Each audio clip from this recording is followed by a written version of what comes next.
Last class में हमने fluid mechanics को स्टार्ट किया था और ये देखा था कि फ्लूइड क्या होता है, मैकेनिक्स किसे कहते हैं, फ्लूइड मैकेनिक्स के कितने टाइप्स होते हैं, और उसके बाद हम लोगों ने very important concept of continuum को भी देखा था। उसी सीरीज़ को आगे बढ़ाते हुए आज हम लोग देखते हैं कि फ्लूइड की कौन कौन सी प्रॉपर्टी होती हैं। फ्लूइड की जो सबसे पहली प्रॉपर्टी होती है उसे हम कहते हैं डेंसिटी और मास डेंसिटी। इसका मतलब होता है कि density means degree of compactness.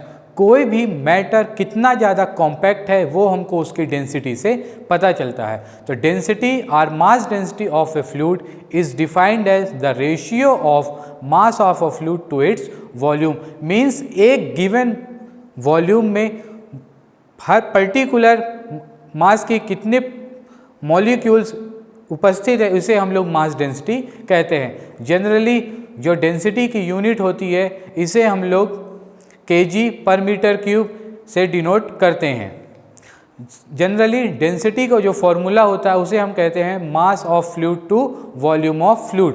जो डेंसिटी की यूनिट बनेगी तो मास की यूनिट होती है केजी, वॉल्यूम की यूनिट होती है पर मीटर क्यूब। तो यहाँ से जो डेंसिटी की जो यूनिट बनेगी उसे हम कहेंगे KG per metre cube. Generally water की डेंसिटी को हम लोग एज अ रेफरेंस यूज़ करते हैं। तो वाटर की density 100 KG per metre cube at 4 degree centigrade पर होती है।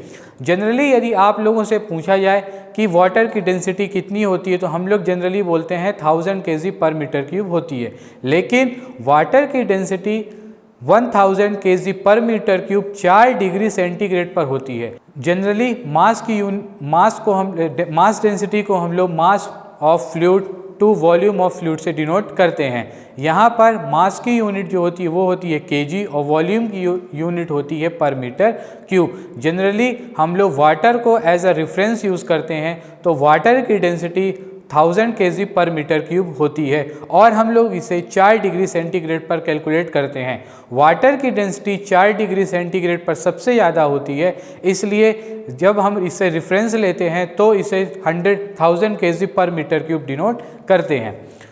फ्लूइड की जो अगली प्रॉपर्टी होती है उसे हम कहते हैं स्पेसिफिक वेट और weight density. Generally it is the ratio of weight of fluid to volume of fluid.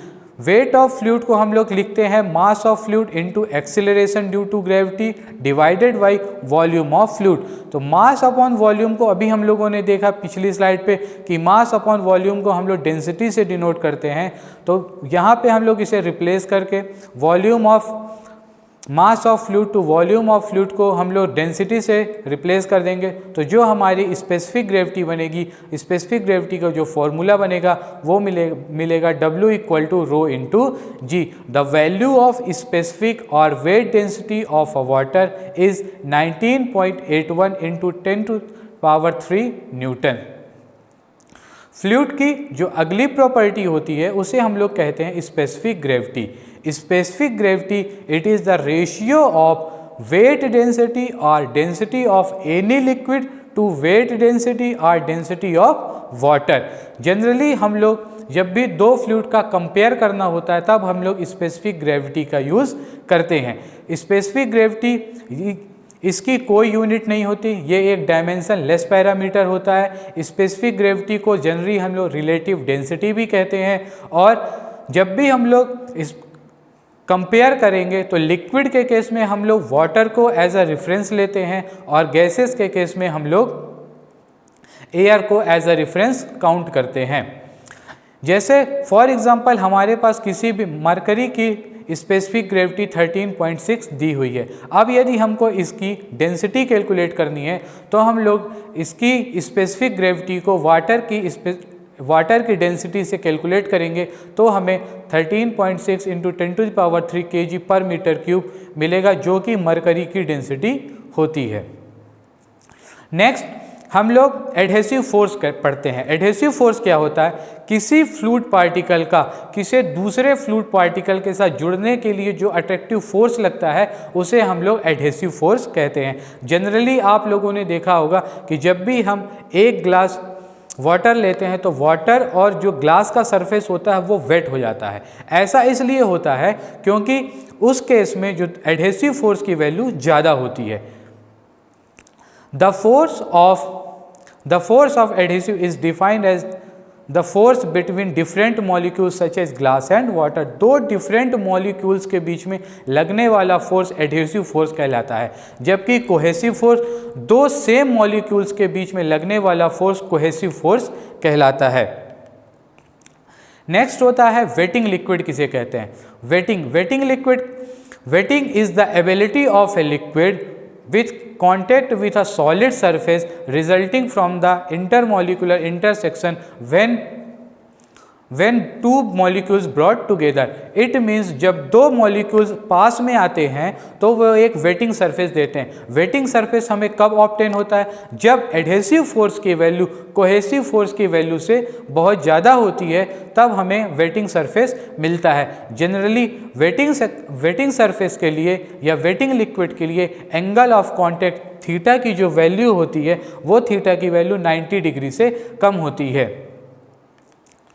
Non waiting liquid, इसके अगेंस्ट में जब भी हमें कोहेसिव फोर्स की वैल्यू एडहेसिव फोर्स से ज़्यादा मिलती है तब हमें एक नॉन वेटिंग लिक्विड मिलता है। फॉर एग्जांपल हम लोग देखते हैं कि जो थर्मामीटर होता है, थर्मामीटर में जो भी मरकरी होती है वो ग्लास के साथ कांटेक्ट नहीं करती और एक वेट सरफेस नहीं देती है। क्यों? क्योंकि उस केस में जो Hg जो हमारी मरकरी होती है उसके बीच में लगने वाला कोहेसिव फोर्स एडहेसिव फोर्स से बहुत ज़्यादा होता है, इसलिए हमें वहाँ पर एक नॉन वेटिंग लिक्विड मिलता है।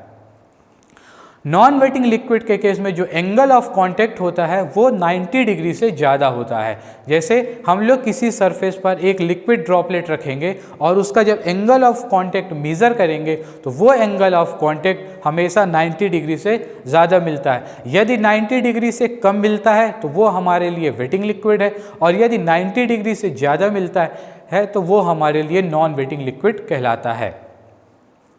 नेक्स्ट वन आता है कैपिलरिटी। कैपिलरिटी क्या होता है?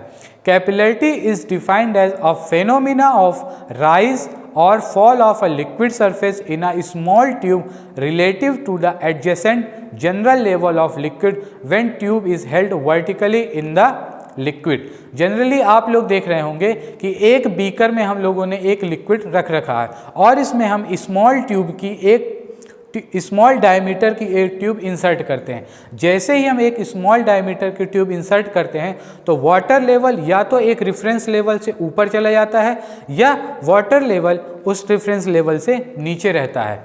इसी कंडीशन को हम लोग कैपिलरिटी कहते हैं।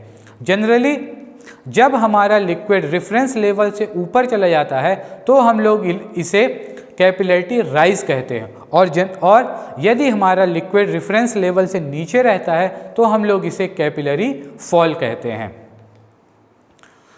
फॉर्मूला फॉर कैपिलरी राइज, यहाँ पे देखिए हमें एक फॉर्मूला मिलता है H = 4 sigma cos theta upon rho into g into d. यहाँ पे हम देखेंगे कि यहाँ पे रो डेंसिटी सिग्मा क्या होता है, थीटा क्या होता है, रो क्या होता है, जी क्या होता है और डी क्या होता है। जो रो क्या होता है, यहाँ पे surface tension of a liquid, यहाँ पे रो को हम लोग सरफेस टेंशन कहते हैं। थीटा होता है एंगल ऑफ कांटेक्ट। यहाँ पे देखिए स्मॉल ट्यूब के डायमीटर से जो एक एज होती है वहाँ से जो एंगल ऑफ कांटेक्ट थीटा हमको बना हुआ दिखाई दे रहा है। यहाँ पे रो क्या होता है, ये जो लिक्विड फील होता है उसकी डेंसिटी को हम लोग रो से डिनोट करते हैं। जी एक्सीलरेशन ड्यू टू ग्रेविटी, और डी होता है स्मॉल ट्यूब का डायमीटर। तो अभी तक हम लोगों ने देखा कि कैपिलरी राइज क्या होता है। कैपिलरी राइज को कैलकुलेट करने के लिए क्या फॉर्मूला होता है। ये एक क्वेश्चन है, calculate the capillary rise in a glass tube of 2.5 mm diameter when emerged vertically in a water and mercury. Take surface tension sigma = 0.0725 Newton per meter for water and sigma = 0.25 Newton per meter for mercury in contact with air. The specific gravity of mercury is given as 13.6 and angle of contact is 130 degree centigrade. इस problem को हम लोग next class में solve करेंगे। आज के लिए इतना ही। Thank you.